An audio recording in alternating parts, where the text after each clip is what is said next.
কোনো কিছুর প্রতি অভিযোগ না রেখে শান্তভাবে সহ্য করা অনেক ভালো। মানুষ হলো বহুরূপী, নিজের স্বার্থের জন্য প্রতিটা মুহূর্তে রং বদলায়। ভুলে যাওয়া শিখতে হবে, ভালো থাকতে হলে অনেক কিছু ভুলে যেতে হবে। কখনো কারো খারাপ চাইনি, তবু সবার গল্পে আমি খারাপ।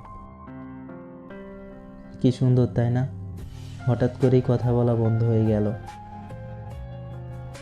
আমি বুঝি না, হঠাৎ করে ব্যস্ত হয়ে যাওয়া মানুষগুলো শুরুতে কথা বলার জন্য এত সময় কিভাবে পাইতো।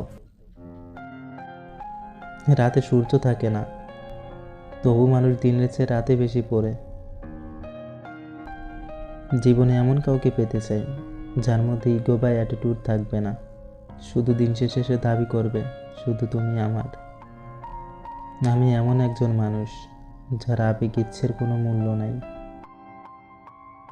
তুমি যদি আমার কথাগুলো অনুভব করতে, তাহলে বুঝতে পারতে কতটা যন্ত্রণা নিয়ে বেঁচে আছি আমি।